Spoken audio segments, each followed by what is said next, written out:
Sud Radio, mettez-vous d'accord, 9h-10h, Valérie Expert. Bonjour à toutes et à tous, heureuse de vous retrouver vendredi 16 décembre. Vous êtes peut-être déjà sur la route en train de partir en vacances ces derniers jours d'école pour les enfants aujourd'hui. Aujourd'hui, j'ai néanmoins de courageux débatteurs avec moi et je n'ai pas la bonne, le bon, mais je les connais. Donc Najwa El Haïty, docteur en droit, vous avez changé, vous n'êtes plus porte-parole de Territoire de Progrès. Je suis présidente du parti Demain. Demain avec un voilà. S, c'est ce qui fait son originalité aussi. Alexandra Spinner, bonjour. Vous êtes conseillère, vous êtes au conseil régional, absolument. Je vais dire à Juliette que je n'ai pas la bonne feuille mais je les connais tous quand même. Judith Weintraub, grand reporter au Figaro Magazine. Bonjour Judith. Bonjour Valérie. Et Alex Darmon. Bonjour. Vous êtes journaliste politique et votre chaîne Les Indécis est une chaîne de débat politique qu'on peut retrouver sur YouTube. On va revenir sur pas mal de sujets qui font l'actualité, les retraites, on va revenir sur ce terrible incendie à Vaux-en-Velin et bien d'autres sujets avec vous. Commençons avec vous Alex. Oui. Alex, c'est un coup de cœur. Un coup de cœur pour l'équipe de France de football qui jouera sa finale dimanche. Ça, c'est original. Mais plus collectivement, pour le sport collectif français. On dit souvent que les Français sont nuls en sport, qu'ils gagnent jamais de médaille aux Jeux Olympiques. Mais on a bien du mal à rappeler quand même que l'équipe de France de rugby a gagné le Tour des Nations l'hiver dernier et qu'elle est favori pour la prochaine Coupe du Monde de rugby en France. Que l'équipe de basket est vice-championne olympique, que l'équipe de volleyball est championne olympique et même championne du monde. Et donc c'est une vraie réussite en fait en sport collectif en France. Là on a été très en retard pendant longtemps, on se rattrape et aujourd'hui on peut dire que avec l'exemple de l'équipe de France de football, d'ailleurs 4 finales de Coupe du Monde en 24 ans, dont 2 Coupes du Monde, peut-être 3, une finale d'Euro. Il y a quand même une culture sportive aujourd'hui et une culture sport collective en France. Et je crois que c'est important de le dire et de le rappeler parce qu'encore une fois, on rigole vraiment de nous dans le monde entier quand il y a les Jeux Olympiques, mais on est en sport collectif aujourd'hui les meilleurs, vraiment les meilleurs, et on ne le dit pas assez. Et j'espère que dimanche, on le confirmera lors de cette finale de Coupe du Monde de football. Voilà. Mais vous le savez. Bien sûr, je sais que vous êtes. Il y a des femmes fans de foot autour de la table ou pas? Moi j'aime bien le foot. Ouais. Non, je trouve que le foot crée des passerelles, certes entre les peuples, mais aussi entre les classes sociales. Donc. Je pense, non? Oui. Moi, j'adore le foot quand la France gagne. Voilà. Et effectivement, je trouve qu'il y a ce côté... ça m'intéresse pas du tout. Je suis très contente pour les gens que ça intéresse. Ils ont l'air. Du coup, vous êtes très contente pour moi. Absolument. Voilà. Ils ont Et l'air pour moi ravis. aussi. Et sur cette bonne nouvelle que la France est excellente dans les sports collectifs, tant mieux. Je m'en réjouis et je me réjouirais encore plus si la France gagnait de temps en temps les classements PISA. Vous savez, les classements sur les performances scolaires. On va en parler dans Au lieu d'être dans les tréfonds. Mais vous savez que c'est corrélé. Enfin, je veux dire, les classements PISA. Apparemment pas, non. Les classements PISA dont vous parlez, ils sont très élevés dans les très élevés dans les pays où on fait du sport l'après-midi, où on fait des études le matin, où on apprend aux enfants à faire autre chose que les études toute la journée, qui peut un peu les gaver ou les saouler à un moment donné. C'est aussi beaucoup corrélé. Oui, on va passer tout de suite là, on a le contre-exemple. Au coup de gueule de Najwa El Haïty. Donc je vous dis, je vais vous faire plaisir parce que c'est mon coup de gueule. D'accord. Donc mon coup de gueule concerne le niveau de plus en plus bas des enseignants, mais avant d'en venir sur ce point-là, je vais parler de ce que vous venez de dire, Judith, c'est-à-dire que la France se situe en bas de la plupart des classements internationaux concernant le niveau des élèves. Les élèves, par exemple, de 4e aujourd'hui, a le même niveau plutôt que les élèves de 5e il y a 25 ans. Donc déjà, là, tout est dit, mais dans un sens négatif. Donc beaucoup d'enfants français décrochent parce qu'ils ne possèdent pas les fondamentaux, relèvent différents experts au niveau des enquêtes internationales sur cette question-là. Les résultats, et là on a des raisons d'être inquiets, sont très mauvais en mathématiques, dans les matières littéraires également. Et autant dire que ce constat n'est pas prêt de s'arranger, et j'en viens à mon coup de gueule, puisque les différentes académies françaises constatent des faiblesses criantes des futurs professeurs des écoles dans la maîtrise de la langue française et des connaissances culturelles et cinématographiques. Quand vous avez des copies de candidats où les références littéraires ou cinématographiques sont complètement absentes, où les références sont plutôt des exemples de télé-réalité, Vous avez même une copie où il y a Spider-Man qui apparaît, ou des exemples, la culture se résume à des exemples d'actualité. Donc autant dire que le niveau des futurs enseignants n'est pas au rendez-vous, loin de là. Donc on a des raisons d'être inquiets. Donc face à ce constat, que font les académies ? Eh bien, ils descendent le seuil d'admissibilité au concours des professeurs des écoles. Et donc, ce seuil d'admissibilité est situé entre 11 sur 20 et 5 sur 20. Donc, vous imaginez, comment voulez-vous qu'un enseignant qui a ce niveau-là puisse enseigner à des élèves qui n'ont pas forcément tous les bagages. Donc là, les inégalités, elles ne peuvent être que criantes, là encore. Et donc là, c'est vraiment mon coup de gueule. Bon, après, le constat, il est là, mais après, il y a des solutions. Donc les solutions, c'est notamment de réinvestir dans la formation des enseignants et puis rendre ce métier attractif. Rendre ce métier attractif aux talents, aux gens les plus brillants. Et donc ça passe aussi par l'augmentation des salaires. Voici mon coup de gueule de ce matin, Valérie. Oui, mais vous avez raison. Ça me permet d'enchaîner sur un coup de gueule d'une émission hier soir sur France Télévisions qui a voulu faire une émission littéraire présentée par Michel Field. Et on voit que le livre préféré des Français, c'est Virginie Grimaldi. Enfin, il y avait tout dedans. Il y avait Zola, Proust. Virginie, oui, je vois Judy qui est Virginie? Non, Virginie Grimaldi est une femme qui signe à tour de bras dans les salons du livre, qui est en fait c'est la victoire d'Internet et des réseaux sociaux. C'est de la littérature feel good. Moi, je suis d'accord que les gens aiment Marc Lévy et autres types de livres, c'est bien parce qu'ils lisent. Mais aujourd'hui, sur le service public, faire une émission qui se veut ambitieuse pour parler des livres et qu'on parle il y a les mangas, effectivement. J'ai trouvé ça d'une indigence, d'un populisme et d'une démagogie, mais absolument incroyable. 20h50, on attend les scores, mais j'ai trouvé ça très, très, très mauvais. Alors, quand même, pour revenir sur parce que Alexandra est enseignante. Alors déjà, je vous trouve quand même un peu sévère sur les enseignants, bien qu'évidemment, je ne peux que partager votre constat. Le niveau d'admissibilité s'est effondré et c'est scandaleux. Néanmoins, quand même, on a quelques pistes pour expliquer tout ça. Le nombre d'heures enseignées en français a été divisé par 2 ces 20 dernières années, et surtout a été remplacé par des matières qui n'ont pas leur place à l'école. À l'école, on est là pour apprendre à lire et pour apprendre à écrire. Et à compter. Et à compter. Et tant qu'on n'est pas absolument tous d'accord sur ce dessin, alors rien n'est possible. Voilà. Et il y a un autre sujet, c'est que le laxisme et la fausse bienveillance, les premières victimes de cela, ce sont les plus fragiles socialement. Parce que quand on n'est pas rattrapé par une exigence à la maison des parents, par des petits cours qui coûtent une fortune, eh bien les premières victimes, ce sont les plus fragiles socialement, et ça, c'est inacceptable. Parce que l'école, c'est le terrain d'égalité. Et ça, c'est la première mobilisation pour nous tous. Une auditrice me dit, Luc Ferry disait, si on supprimait les 15% des quartiers pourris, c'est ce qu'elle dit, qu'il y a en France, c'est ce que disait Luc Ferry, nous serions classés numéro 1 dans PISA. Donc pas très. Non, mais alors, ça veut dire quoi ? Ça veut dire qu'on doit. C'est ça. Non, mais c'est pas. Non, moi je peux pas. Non, mais voilà.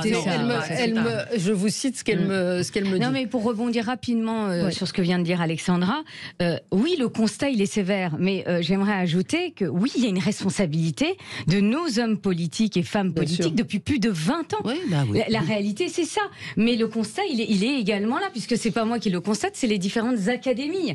Et oui, il faut mettre en face la responsabilité des hommes et des femmes politiques qui ont moins investi à l'école. Et puis, vous parliez d'enseignement. Moi, je regrette que le latin ait été laissé pour compte aussi, moins d'heures d'enseignement, moins d'heures dans cette matière-là, alors que c'est la base. C'est le latin, le grec, l'allemand. Voilà, c'était des filières d'excellence qui permettaient à des jeunes qui n'étaient pas destinés à l'excellence de s'y engouffrer. Et voilà, 9h13 et c'est le grand sapin Sud Radio ce matin encore. Je lui dis, je vous donnerai la parole tout à l'heure, ce sera votre cadeau au pied du sapin. Voilà, c'est le moment de vous inciter à nous appeler pour gagner un des magnifiques cadeaux qui sont au pied de notre sapin. Vous pouvez gagner une tablette tactile. Oui, je vois Alex qui est sur son portable. Un séjour en famille au Futuroscope, une montre Kelton, ça va vous rappeler des souvenirs. 0826 300 300, on vous attend et nous prendrons le 12e appel aujourd'hui. Allez, à tout de suite et on se retrouve nous pour commenter l'actualité dans un instant. Sud Radio, mettez-vous d'accord, 9h-10h, Valérie Expert. Oh là là, vous avez été très nombreux à nous appeler. On a déjà notre gagnant pour le grand jeu Sud Radio, le grand sapin de Noël. Et c'est Kevin qui est avec nous. Bonjour Kevin. Bonjour. Vous nous appelez de Bayonne. Oui, c'est ça, oui. Voilà, qu'est-ce que vous faites dans la vie Kevin ? Moi, je suis agent du service public. D'accord, et vous ne travaillez pas aujourd'hui ? Non, aujourd'hui, c'est les vacances. Bon, super. Écoutez, profitez de vos vacances. Alors, on va tout de suite découvrir votre cadeau au pied du sapin. Alors, vous avez gagné une shooting box de la marque shootingbox.com. Ça vaut 150 € et vous choisissez un photographe parmi 400 photographes qui vont venir chez vous ou alors, si vous préférez, en studio pour vous photographier, immortaliser, je ne sais pas, peut-être une rencontre, un repas de famille. Vous êtes marié, vous avez des enfants ? Oui, je suis marié avec des enfants, oui. Et voilà, vous ferez une très belle photo de famille avec la shooting box. Merci à vous. Je vous remercie. Très bonne fête. Merci, bonne fête. Très bonne fête et merci d'être fidèle à Sud Radio jusqu'au 25 décembre tous les matins. Donc un cadeau au pied du sapin, du grand sapin Sud Radio. On continue nos débats sans transition, comme on dit. Vous vouliez ajouter quelque chose sur, on parlait de l'éducation des enseignants. Être enseignant aujourd'hui, c'est être un héros. Parce que c'est horriblement difficile et pas que dans les quartiers à forte proportion d'enfants issus de l'immigration. On est le plus souvent lâché par sa hiérarchie malgré les bonnes paroles qu'a eu Jean-Michel Blanquer quand il était ministre de l'Éducation. Les programmes se sont peu améliorés malgré les efforts du même Blanquer. Et là-dessus, vous avez la nomination de Pape Ndiaye qui n'a d'autre urgence que de remettre au goût du jour les fameux ABCD de l'égalité de Najat Vallaud-Belkacem. Donc bravo aux profs qui résistent dans cet océan d'adversité. Deuxième petite chose, je trouve que malheureusement en France on a tendance à raisonner quantitatif quand on parle d'éducation nationale, c'est-à-dire qu'on réduit encore le nombre d'élèves et on augmente encore le nombre de profs. Résultat, des profs mal payés, mal formés, souvent pas à la hauteur de leur mission et des résultats toujours plus mauvais. Alors arrêtons le quantitatif, faisons du qualitatif, faisons des classes plus nombreuses. Je sais que c'est une opinion impopulaire, mais j'y tiens. Des classes plus nombreuses avec des profs meilleurs et on aura de meilleurs résultats. Ça fait combien de temps que ça dure ? J'ai eu des enfants, moi, il y a très très longtemps en primaire, avec un prof qui faisait des fautes d'orthographe. On était allé voir le rectorat avec les parents de cette classe qui nous avaient répondu. Il avait un bon projet pédagogique. Oui, mais quand il corrige, elles sont parties en rajoutant ENT, ça pose quand même un problème. Et ça, je vous parle de ça d'il y a 25 ans. Donc, la faute n'a pas de chance. Oui. Alors je ne nie pas du tout ce qui vient d'être dit. Néanmoins, moi, j'ai quand même beaucoup d'admiration pour les enseignants. Mais j'en ai aussi énormément. C'est pas la question. C'est pas sont vraiment porteurs de la République. Et je crois que plutôt que de les attaquer, il faut les soutenir. Non, mais on les soutient. C'est pas une attaque contre les profs. C'est sur la formation. C'est sur non, mais sur la formation, nous sommes d'accord. C'est les IUFM, c'est les contenus. Et le contenu des programmes. Ils sont victimes d'une politique qui a été terrible. Allez, on va avancer dans nos débats et dans vos coups de cœur et vos coups de gueule. Judith, c'est un coup de gueule, une grosse colère. Une grosse colère. Le café laïque qui est à Bruxelles et qui est un café philosophique tenu par deux femmes extrêmement courageuses qui s'appellent Fadila Maroufi et Florence Bergeau-Blackler, qui sont deux anthropologues et qui luttent contre l'islamisme dont on sait que Bruxelles est une tête de pont.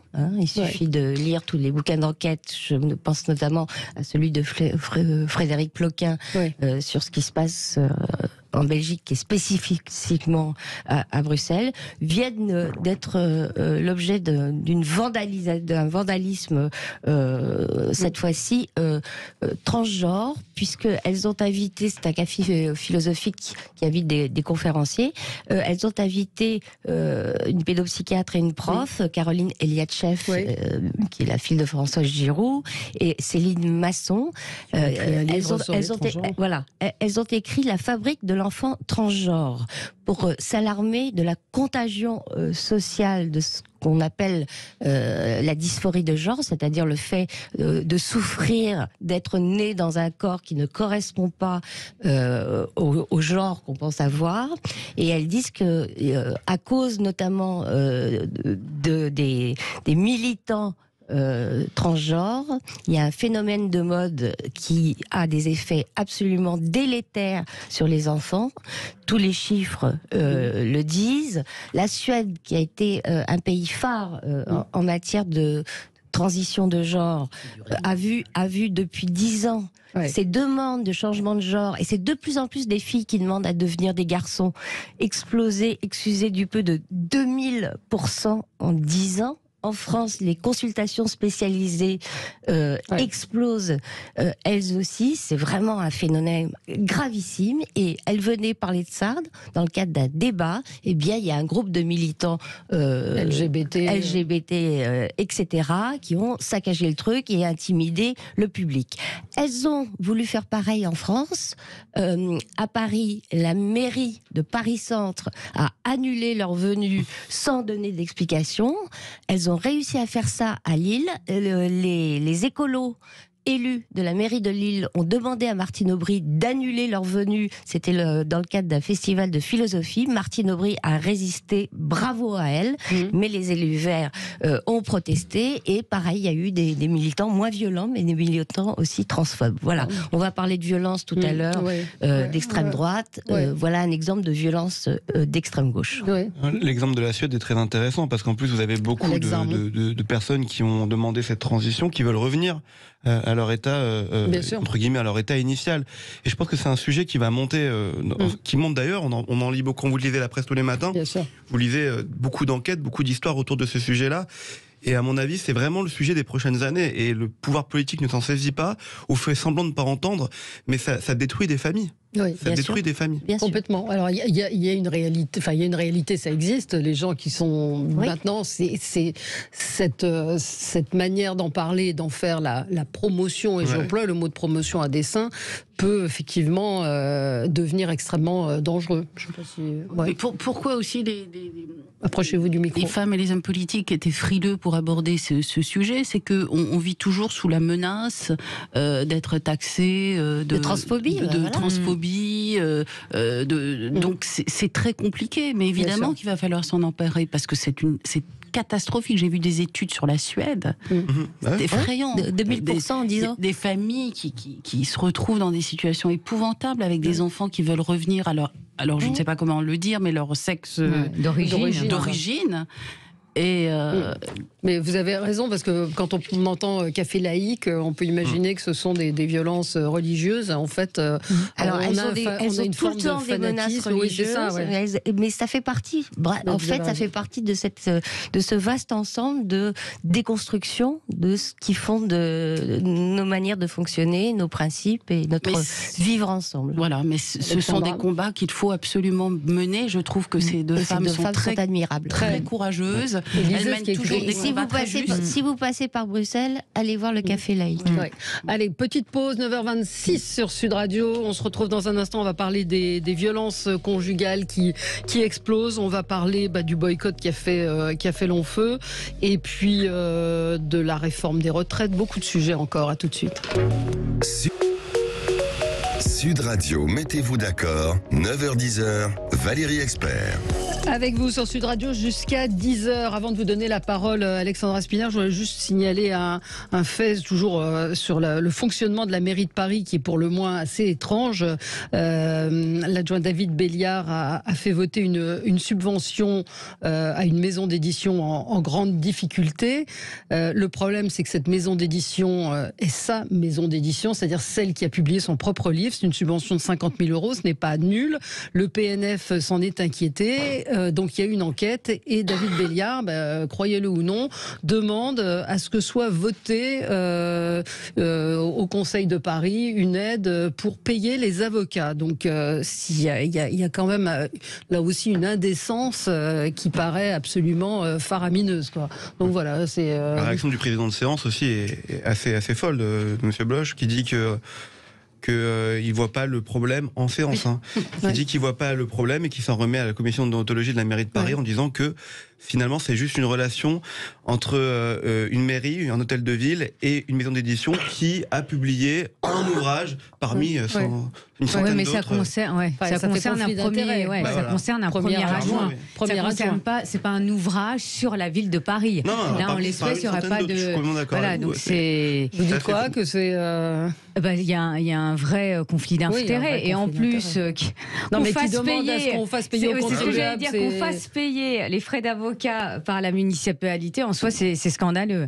Mais c'est attention, hein, c'est légal sur certaines affaires. Hein. Moi je sais qu'il y a certains élus, quand ça atteint aussi la mairie, la collectivité locale, bien là vous pouvez faire passer, un élu peut faire passer les frais d'avocat en conseil municipal. Mais là il n'y a aucune raison. Enfin il y a un vrai, là en l'espèce il y a un vrai conflit d'intérêts. Il faut préciser qu'en général, c'est des décisions très politiques. Je me rappelle Majid Messaouden en Seine-Saint-Denis qui faisait payer ses frais d'avocat ou qui tentait de le faire. Je ne vais pas dire de bêtises et être attaqué moi-même parce que j'ai pas. On paiera pas vos frais de justice.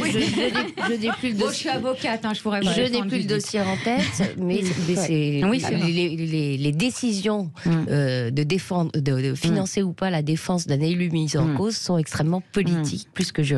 Alexandra Spinner, c'est un sujet qu'on voulait évoquer ce matin. C'est votre coup de pas coup de gueule, mais en tout cas ce qui a retenu votre attention aujourd'hui. Ça a vraiment retenu mon attention parce que c'est de l'éternelle explosion des chiffres de violence conjugale. On voit bien qu'on ne s'en sort pas. On a beau avoir fait des progrès très clairement. Le chiffre des violences explose, en tout cas celles qui sont portées à la connaissance des forces de l'ordre. Depuis le début de l'année en France, on a 104 femmes qui ont été assassinées. 104 femmes, c'est quand même un chiffre terrifiant. Je crois que la création d'une juridiction spécialisée qui serait dédiée aux violences intrafamiliales est une étape majeure qu'on doit franchir, parce qu'on voit bien que le modèle espagnol est celui qui fonctionne le mieux et on est clairement en panne. Il faut qu'on avance sur ces sujets. Alors, effectivement, j'entendais ce matin Rémi Hetz, procureur général, qui disait... Alors, la fameuse question, est-ce qu'il y en a plus ou est-ce que les femmes parlent plus facilement? C'est très difficile de le dire, mais aujourd'hui, les tribunaux, effectivement, ont un nombre d'affaires considérable et les prisons aussi ont des détenus qui sont là pour violences familiales. Et les femmes ne peuvent plus se contenter de mots. Non. Il faut qu'on avance. Un mot, non. Oui, moi je veux bien intervenir sur ce sujet-là. C'est vrai que cette hausse est très inquiétante et vous avez raison de le rappeler. Hein. Vous avez quand même un gouvernement qui s'est vraiment investi sur cette question-là, notamment en permettant aux médecins de mieux repérer les violences conjugales. Mais là, c'est l'avocate qui va parler. C'est que même quand ces femmes décident de saisir un avocat, parce que c'est vraiment pas évident, parce que moi par exemple récemment j'ai sans trahir le secret professionnel, une femme m'a demandé de déposer plainte, sauf qu'elle m'a demandé est-ce que mon mari va être convoqué au commissariat? Eh bien oui. Et c'est là où le bas blesse, parce qu'il n'est pas garanti qu'elle puisse trouver une place dans un établissement d'urgence.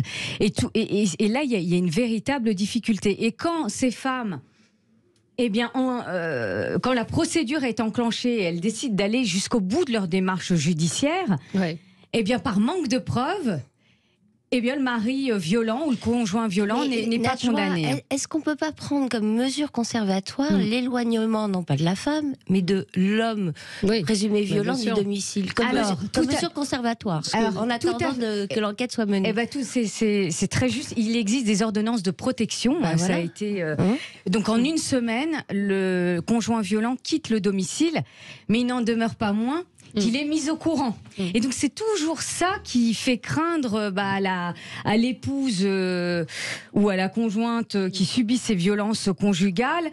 C'est toujours ça qui la réfrène, parce qu'elle se dit, mon mari ou mon conjoint va être au courant, qui me dit qu'il va pas me frapper.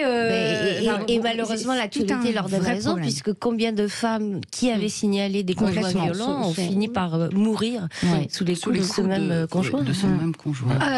Quelques mots quand même de foot et sur le sans transition et sans aucun lien évidemment. 20 millions de téléspectateurs, vous l'avez vu pour la demi-finale. Des écrans géants vont être réinstallés. 38% des Français estiment que Emmanuel Macron ne devrait pas se rendre pour la finale et n'aurait pas dû. Alex, c'est vers vous que je me tourne sur ce boycott qui fait long feu. Non mais quelle hypocrisie. Mais même la responsable en chef pour moi de l'hypocrisie, c'est Anne Hidalgo quand même, qui fait des tweets pour féliciter l'équipe de France de football, pour dire quelle victoire incroyable contre le Maroc, c'est super, c'est génial, et qui a les Qataris dans sa ville pour diriger son club de football. Et là, quand la France est en finale, c'est super, mais avant, par contre, faut pas regarder. Moi, je veux bien qu'on reproche tout ce qu'on veut à Macron, et on va en parler dans quelques minutes sur la réforme des retraites. Mais il l'avait annoncé qu'il ferait sa réforme des retraites, il avait annoncé qu'il irait au Qatar. Donc à partir de là, on peut lui dire aujourd'hui, il n'a pas à y aller. Enfin, c'est un président de la République. Dans ces cas-là, faut pas qu'il aille au Maroc. Alors je dis pas que c'est une dictature le Maroc, attention. Mais loin de là. Non mais justement, je dis pas ce que je viens de vous dire. Je dis pas que c'est une dictature ou ce que vous voulez, mais c'est pas une démocratie comme en France, quoi que ce soit. Chacun vit avec son modèle. Et quand on dit il faut pas qu'il aille au Qatar, il y a plein de déplacements d'État qu'il aurait dû annuler dans ces cas-là. Bon, voilà, franchement. Moi, j'aurais été très choquée que le président de la République n'aille pas à la finale, la demi-finale, parce que là, il a fait 2 allers-retours quand même. Oui. C'est l'empreinte carbone. C'est ça. Voilà, je sens que Judith est très sensible. Mais vous imaginez la France gagner et le président de la République qui ne serait pas là. Mais évidemment qu'il doit être là. Il y a des symboles auxquels on ne peut pas renoncer. 2 allers-retours. Moi, je suis désolée. Ça, je suis d'accord avec vous. Pour le coup, il aurait pu rester 4 jours à Doha. Il y a plein de choses à faire. Non, on lui aurait dit il n'a pas autre chose à faire que de rester 4 jours à Doha. Vous pouvez travailler à distance. Vous pouvez faire une visite d'État. Une visite d'État, des fois, ça dure 5-6 jours. On ne dit rien. Moi, je vais être honnête avec vous. J'ai voulu dans un premier. Non, je m'intéresse au foot, mais j'ai voulu dans un premier temps boycotter. Donc, vous allez me dire c'est démago, mais par rapport à ces 6 000 ouvriers, non mais voilà, on peut pas être indifférent ou insensible à ces 6 000 ouvriers qui sont morts, à la situation en effet des femmes, des homosexuels, enfin bon, à l'environnement. Vous parliez, Judith, de l'environnement, ces salles qui sont climatisées alors que dehors il fait entre 35 degrés et 40 degrés. Enfin bon, voilà, donc on peut pas être insensible à cela, et donc dans un premier temps, moi j'ai voulu boycotter. Après j'y arrive. Après j'ai évolué.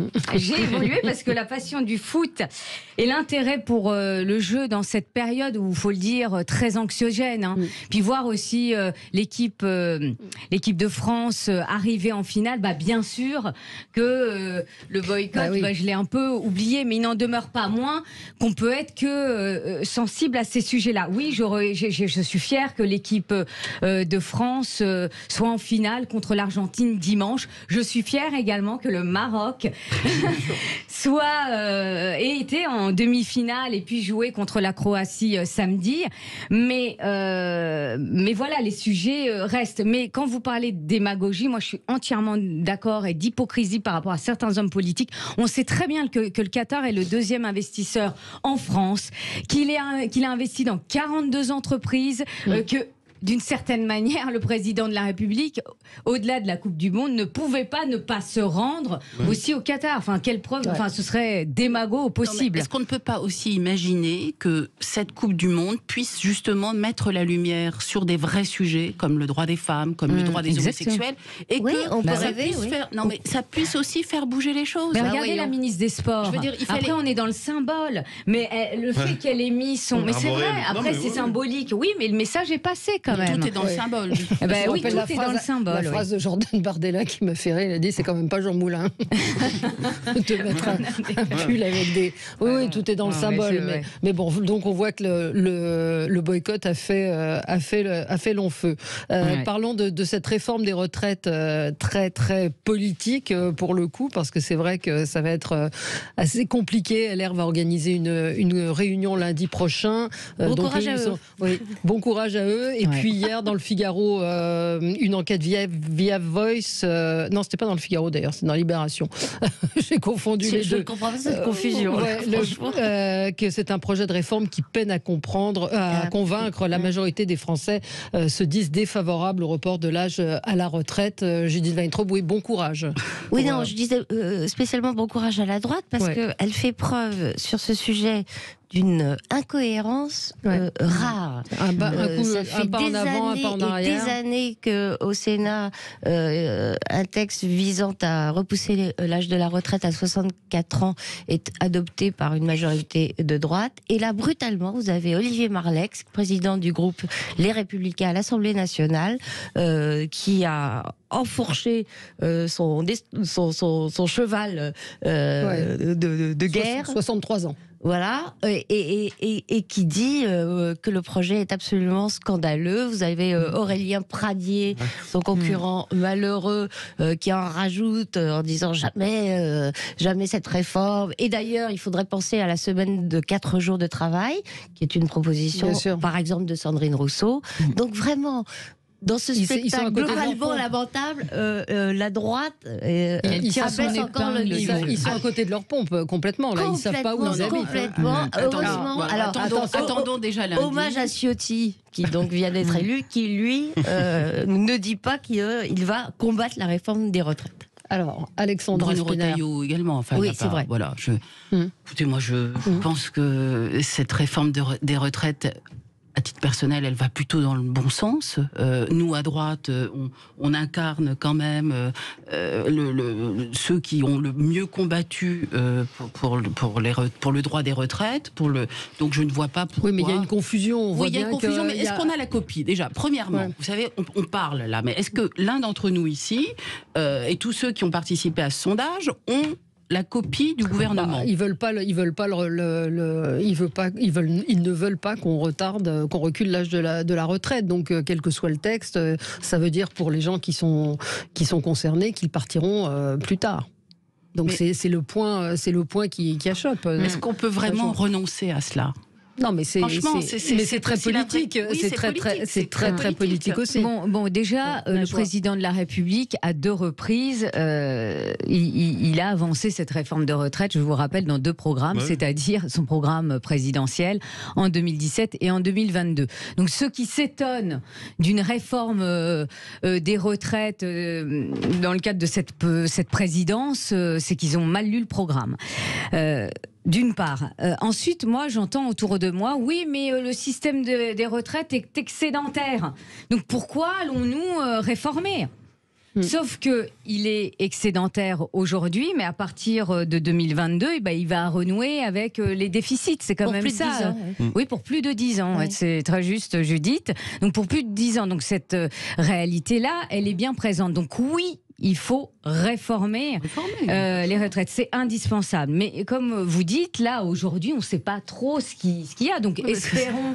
Non, mais ce qui est intéressant, c'est ce qu'évoquait Judith, c'est-à-dire la division au sein des LR. C'est-à-dire qu'ils ne sont pas d'accord entre eux. C'était quand même, dans le programme de Valérie Pécresse, en avril dernier, le point principal, les retraites. Vous aviez accusé, enfin je dis vous, la droite avait accusé de Emmanuel Macron de piquer ce point du programme au programme des LR. Et aujourd'hui, la droite n'arrive pas à se mettre d'accord autour du point principal qui est l'âge de départ à la retraite. Écoutez, attendons lundi déjà. Attendons lundi. Voilà. Et puis, de toute façon, on va attendre le 10 janvier, puisque la réforme a été décalée au 10 janvier. À mon avis, elle va encore être décalée parce qu'il n'y aura pas de Coupe du Monde, mais il y aura autre chose. Et on ira jusqu'au mois de mars, parce que Emmanuel Macron, il n'est pas très clair non plus sur son agenda. Ah non, mais qu'il s'y soit pris comme un manche depuis le début. Voilà. Et à mon avis, c'est pas la fin. Mais franchement, la droite qui en a fait son cheval de bataille depuis des années, depuis des années, parce qu'on parle d'avril. Mais avant, c'était... Et en plus, je vais vous dire, en 2017, quand cette réforme des retraites n'a pas été faite par Emmanuel Macron, ça a été reproché à la droite. Ah bah voilà, il l'avait promis. Et puis, tout compte fait, il retarde d'autant cette réforme. Donc, c'est pas courageux, il a été pointé du doigt. Puis, au bout du compte... C'est assez drôle parce que c'est le gouvernement d'Emmanuel Macron qui n'arrive pas à proposer une réforme des retraites et c'est la faute de la droite. Bon, non, on ne dit pas que c'est la faute de la droite. Non, c'est pas ça, il faut qu'il soit cohérent. Je veux bien admettre qu'il y a des voix dissonantes au sein de notre famille politique, mais vous venez de le dire vous-même, c'est quand même Valérie Pécresse qui a fait les propositions les plus fortes sur ces sujets-là. Et de toute façon... Non, j'ai pas dit ça. La réforme... Si, mais je m'en réjouis. Non, mais j'ai pas dit ça. Une réforme, de toute façon, seule une réforme des retraites permettra de redonner du pouvoir d'achat aux retraités. Donc, il n'y a pas d'autre solution. Voilà, c'est tout. Et j'attends lundi avec impatience. On va voir, oui, nous aussi, on attend. Mais nous avons un nouveau président de notre famille politique et je crois que lui a été très clair sur ce sujet-là. Je l'ai dit. Voilà, donc voilà. Marleix, c'est juste président des députés. Donc c'est là mais nous avons deux voix, Bruno Retailleau et Éric Ciotti, qui sont assez clairs sur ces sujets-là et responsables. Petite pause, 9h45. Restez avec nous sur Sud Radio. À tout de suite. Sud Radio, mettez-vous d'accord, 9h-10h, Valérie Expert. Voilà, je partage avec vous tout à l'heure, nous aurons une interview de Darius Rochebin qui est à Kiev et qui a interviewé Volodymyr Zelensky. Ce sera diffusé sur LCI et un auditeur a dit « Ah bon, il est à Kiev, je demande des preuves vraiment à Kiev. » Voilà. On continue, on va parler de cette une de Libération. Je n'avais pas vu, de la une de Libération de ce matin, donc c'est Nuit bleue, peste brune, Paris, Lyon, Nantes, Nice. Après le match France-Maroc, plusieurs villes ont été le théâtre d'attaques racistes. Le signe d'une montée en puissance de groupuscules identitaires et ultra-violents. Ça rejoint le tweet qui a été fait par Louis Boyard hier, le député. Il dit l'élection des 89 députés RN a libéré la violence d'extrême droite. Ils organisent des battues racistes dans nos rues, attaquent nos événements. La politique, les mots de Darmanin qui appuient leurs idées et les laissent agir, encourage ces violences. Marine Le Pen a annoncé qu'elle allait porter plainte. Quelle est la réalité de cette, la réalité de cette extrême droite et on sent que là aussi il y a un sujet très très très politique sur ces groupuscules qui ont été pour certains interpellés en marge du match. Oui. Déjà. La réalité, c'est qu'il y a bien eu des ratonnades dans différentes villes. C'est la préfecture, les différentes préfectures qui l'ont constaté. Donc c'est une réalité. Pendant cette demi-finale, ces événements ont bien eu lieu. Et donc ils sont à regretter. Alors la réalité du danger de l'extrême droite, il est bien réel. On parle de l'islamisme, qui est un danger pour la République. Mais vous souriez, mais c'est juste. D'ailleurs, c'est même pas moi qui le dis, c'est le ministère de l'Intérieur. Vous avez 1300. Ah oui, donc c'est 1300. un gage de sérieux. Oui, en tous les cas, les chiffres sont donnés par le ministère de l'Intérieur. Si on est dans le complotisme partout. En tous les cas, ils sont 1300. Ils sont 1300 fichiers S. Et donc bien présents dans les fiches et donc bien considérés comme dangereux. Donc là, ce sont des chiffres sérieux. Il y a eu des attentats qui ont été perpétrés par l'ultra-droite. Donc là aussi, je veux bien qu'on parle de l'islamisme et moi je suis tout à fait, vous connaissez mon combat contre l'islamisme, mais l'ultra-droite aussi a tenté de perpétrer, et heureusement ils n'ont pas eu lieu, des attentats. Et je vais vous citer quelques exemples parce que cette ultra-droite, elle n'est pas uniforme. Ça va des monarchistes aux néofascistes, parce que vous avez aussi dans ces mouvements des personnes qui vouent une admiration à Hitler, à Mussolini. Vous avez les catholiques extrémistes, intégristes, qui existent aussi, dont le nom du mouvement connu est Civitas. Donc on ne peut pas dire que ces mouvements ne sont pas radicaux. Souvenez-vous, et pourtant je suis très critique. S'ils sont radicaux ou pas, c'est de savoir la réalité. Eh ben, elle est bien réelle. Le danger, il est bien là. Il est bien là. Il est bien réel. Donc, je veux bien qu'on nie aussi cette réalité. Je veux bien qu'on la nie, mais moi, je ne la nie pas parce que il y a des attentats qui ont été évités et qui sont issus de l'ultra-droite. Oui, ce que ça veut dire, c'est que le pouvoir politique, celui-là et ses prédécesseurs, veillent avec beaucoup d'attention à l'activité qui se déroule à l'extrême droite, et il a bien raison. Il a bien raison. Il y a eu en 2019, à la demande de la France Insoumise, une commission d'enquête parlementaire, d'information parlementaire, à laquelle d'ailleurs la droite de l'époque avait dit ce serait bien qu'on ne se polarise pas que sur l'extrême droite, qu'on élargisse la mission des parlementaires à l'extrême gauche, refus catégorique des parlementaires de la France Insoumise. Donc il y a un danger à l'extrême droite. Il est extrêmement documenté. L'exécutif a fait dissoudre plusieurs groupuscules qui se réclamaient d'extrême droite. Il y a même eu un meurtre, c'était en mai dernier, d'un type nostalgique d'Hitler qui avait été militant du Front National, qui n'était pas militant du Rassemblement National, qui avait tué un jeune homme maghrébin. Il n'a apparemment, ce n'était pas un meurtre organisé par un groupe, et c'est aussi une des grosses différences. Quelle est l'étendue de ces réseaux d'extrême droite? Quelle est leur nuisance? Quels sont leurs faits? Et là, désolé, mais vous parliez de l'islamisme. Les victimes de l'islamisme sont connues, comptabilisées, et elles se comptabilisent par centaines. Ce n'est pas le cas et heureusement des victimes de l'extrême droite en France. Il n'y a pas de symétrie entre les deux phénomènes. En revanche, il y a une dissymétrie fâcheuse entre l'attention que les pouvoirs publics portent à l'activité des groupes d'extrême droite et celle qu'elle porte à l'activité des groupes d'extrême gauche. Alors je ne confonds pas extrême gauche et islamisme, ce sont deux choses parfois différentes, parfois les mêmes, mais parfois différentes. Oui. Mais je vais prendre un seul exemple, puis j'en terminerai par là.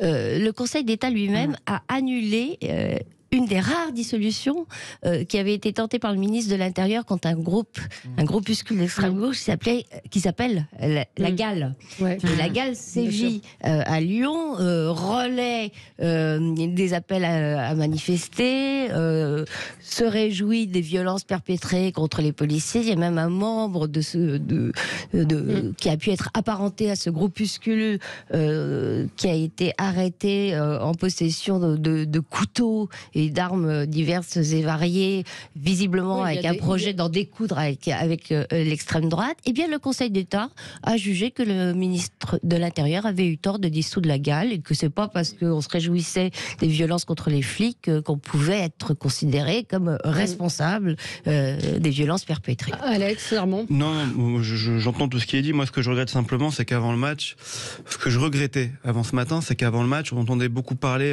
des débordements qui pouvait y avoir de la part des supporters marocains, franco-marocains, qui voulaient juste, pour la plupart, célébrer un match et célébrer une victoire ou une défaite ou un parcours, et qu'on n'avait pas entendu parler de ces risques-là de débordement d'ultra-droite. Et puis ce matin, en lisant la presse, vous vous rendez compte que peut-être que c'était une stratégie, puisque le ministère de l'Intérieur, les policiers, ont interpellé la plupart, effectivement, de ces individus, notamment à Paris, où ils avaient prévu, quand vous voyez les images, elles font froid dans le dos, les images. Vous voyez ces bottes trembler contre le sol et tout, organisé, c'est-à-dire qu'ils avaient préparé leur coup. Et à Paris, notamment, ils ont été arrêtés, je pense, cette frange ultra-droite qu'on appelle les Zouaves. Je ne sais pas si vous avez vu ça. Voilà, dont le leader a été interpellé dans le 17e en sortant de chez lui, limite. Donc, ça avait quand même été préparé et peut-être anticipé. Donc, c'est sûr et certain qu'effectivement, on a un problème avec ces mouvements d'ultra-droite, mais c'est pas d'aujourd'hui. Et ça s'arrêtera pas demain. Faut être très clair. C'est vrai qu'il y a eu un coup de projecteur qui a été mis après cette finale, cette demi-finale. Oui, alors je nie rien de ce qui vient d'être dit, évidemment. Les images étaient terrifiantes. Je suis évidemment d'accord. Vous savez qu'aussi, il y a eu une vaste opération policière contre un groupuscule d'extrême droite en Allemagne, aussi, qui projetait qui projetait des attentats contre le Bundestag. Donc le sujet n'est pas là. Moi, ce qui me gêne, c'est que, honnêtement, est-ce que vous pensez réellement que cette une de Libération... Nuit bleue... voilà. Je crois qu'il faut... Ça, on est d'accord. Non, mais c'est juste inacceptable. Non, mais quand je disais au démarrage que c'était très politique, et hier on avait sur le plateau... très politique, et je ne pense pas... j'ai pas le sentiment quand même qu'on craigne un attentat des catholiques intégristes. Je n'ai pas le sentiment que les synagogues et que soient protégées pour se protéger de quand même pour se protéger d'attentats de l'extrême droite. Je crois qu'il faut quand même qu'on soit tous d'accord qu'on a un ennemi commun et c'est l'islamisme que nous devons combattre. Et il bien faut sûr, cesser d'essayer de dévier les sujets. Oui, mais c'est d'une évidence. Non, ça n'est pas tellement. Je vois qu'il y a un glissement. Parce que allez, c'est fini. Vous connaissez. C'est fini. Ça n'est pas que Libération. C'est fini. Et donc voilà, remettons l'église au milieu du village. C'est pas notre sujet principal. Merci à tous les quatre. Dans un instant, on sera avec Darius Rochebin qui a interviewé Vladimir Zelensky à Kiev. À tout de suite.